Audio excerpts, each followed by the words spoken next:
Io mi chiamo Cilindro e sono un cartone animato. Voi sapete che cosa sono i cartoni animati? Vi piacerebbe farne uno? Allora ascoltate bene.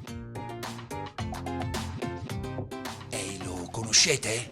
Sì! È il coniglio cilindro. Per il momento è solo un disegno, ma noi oggi lo faremo muovere e gli faremo vivere una storia. Siete d'accordo? Ma noi non avremo solo Cilindro come protagonista, useremo anche gli altri cuccioli che sono... Oli! Bravo! Tina! Portolane! Ah! Sentio! Oh, senti, ma non sarà difficile. Ma no, perché noi li abbiamo disegnati in modo semplificato, guardate.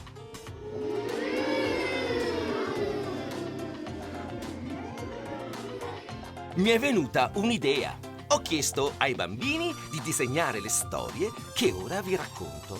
Ecco la prima. Ascoltate bene quel che dico. C'è un coniglio mio amico che trascorre le mattine a mangiare patatine. Mangia 10 merendine e poi ancora patatine. Così, dopo aver mangiato, noi corriamo giù nel prato. Ma il coniglio mio amico è più lento di un lombrico. Io vado a 100 all'ora e lui arriva dopo un'ora. Basta con le patatine, scarta meno merendine. Mangia una mela, prendi una pera, tagliata a fettine o tutta intera.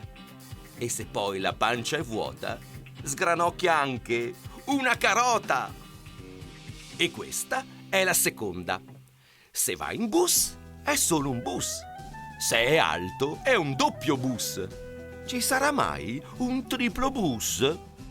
Se ha il filo, è un filobus. Se va a scuola, è uno scolabus. Se va in auto, è un autobus. Se va a piedi, è un pedibus. E adesso vediamo i cartoni animati che hanno disegnato i nostri amici.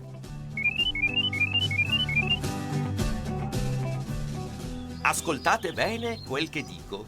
C'è un coniglio mio amico che trascorre le mattine a mangiare patatine. Mangia 10 merendine e poi ancora patatine. Così, dopo aver mangiato, noi corriamo giù nel prato. Ma il coniglio mio amico è più lento di un lombrico. Io vado a 100 all'ora e lui arriva dopo un'ora. Basta con le patatine, scarta meno merendine. Mangia una mela, prendi una pera, tagliata a fettine o tutta intera. E se poi la pancia è vuota, sgranocchia anche una carota.